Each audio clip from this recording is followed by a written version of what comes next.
This week in Jamaica Now. Back in session, classes are set to resume for Jamaican students, but instead of books and pens, teachers and children will be powering up laptops and tablets. Suicide alert. Why is the Education Ministry boosting psychosocial support for parents and their children? Jamaica has passed the 100 mark in COVID-19 fatalities. And NIDS is back. Jamaicans may soon have a national identification system again.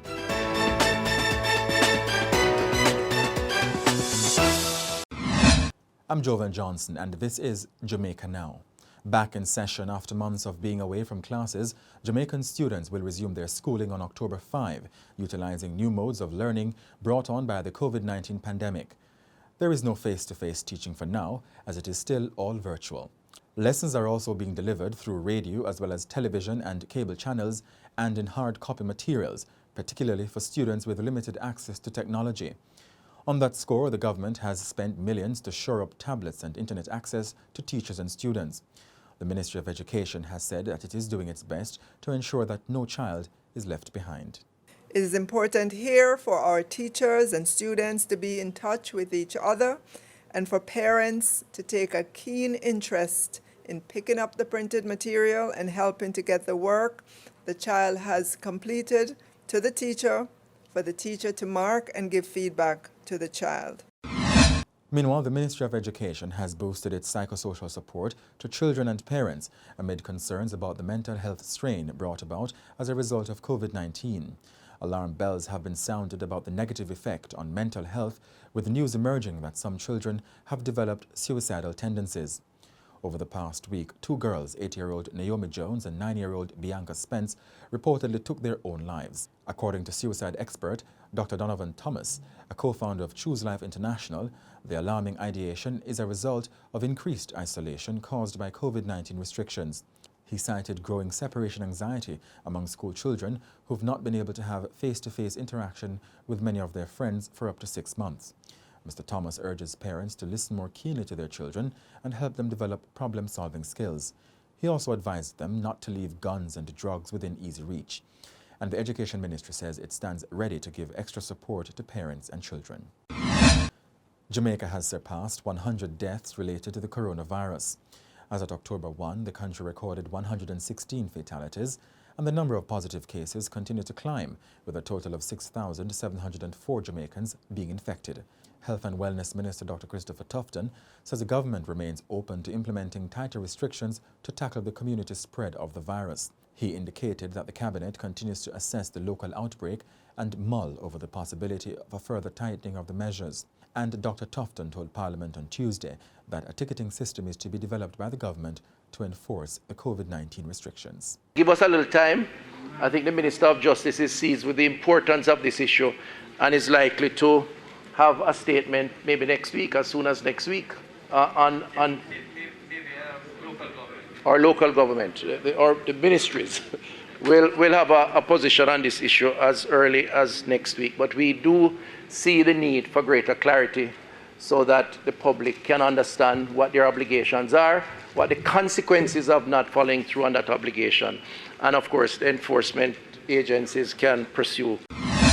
Civil society advocates and groups such as the National Integrity Action and the Jamaica Accountability Meter Portal have criticized the Andrew Holness administration for the scrapping of the practice of opposition members chairing all key oversight committees of Parliament. Opposition members will still chair the Public Accounts and the Public Administration and Appropriations Committees, but will no longer head the Economy and Production, External and Internal, Human Resource and Social Development, and the Infrastructure and Physical Development Committees. Mr. Holness says in the last term, the opposition spent more time on the PAAC, which was key in exposing the Petrojam and Caribbean Maritime University scandals, to the neglect of the others. The government is pushing to implement a new National Identification System NIDS by the end of December. Prime Minister Andrew Holness says the draft legislation is being reviewed and should go before Parliament by November and then to a joint select committee for deliberations. The first National Identification and Registration Act, on which the NIDS was based, was passed in November 2017 without being referred to a joint select committee for deliberations. The law was struck down by the courts as unconstitutional in 2019. Mr. Holness says unlike the previous law, the new one will be voluntary and will require minimum biometric data such as fingerprints, a signature and a facial image. He says the government has committed to putting in place the legislative, technological and independent oversight mechanisms to ensure that the rights of persons are respected and protected. Other countries in the Caribbean have started to see the light in this regard. And they are moving ahead with their own legislation. I would not like it to be said that Jamaica, which started on this path in 2009, would be among the last to have completed this. Because regardless of the opinions and the debate and the concerns expressed, I think we all have to come to the understanding that it is the way of the future. Reggae boy Junior Flemings, who's alleged to have used a Jamaican homophobic slur against an openly gay player in a United Soccer League game in the US, has been placed on administrative leave by his club. The incident, which Flemings has since denied, is alleged to have taken place during a playoff game between Phoenix and San Diego Loyal on Wednesday.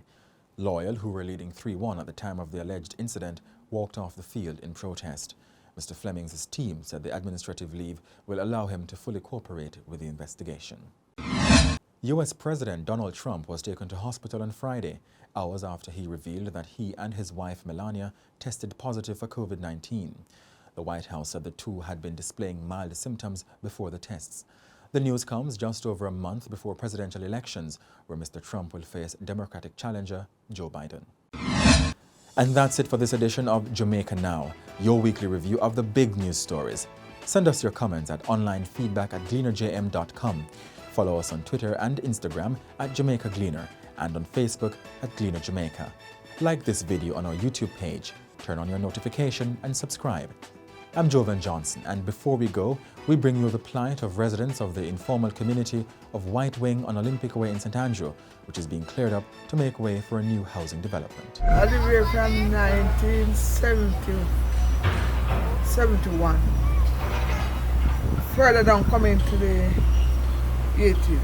Into the 80s because it's 6 children over here. I grew up in America because I'd like the place to develop.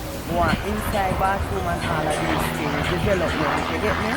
But here one now, the problem is not for we in the NHT, but we can't through the NHT right now, not for we not through it because the COVID, 8 months now I am not working.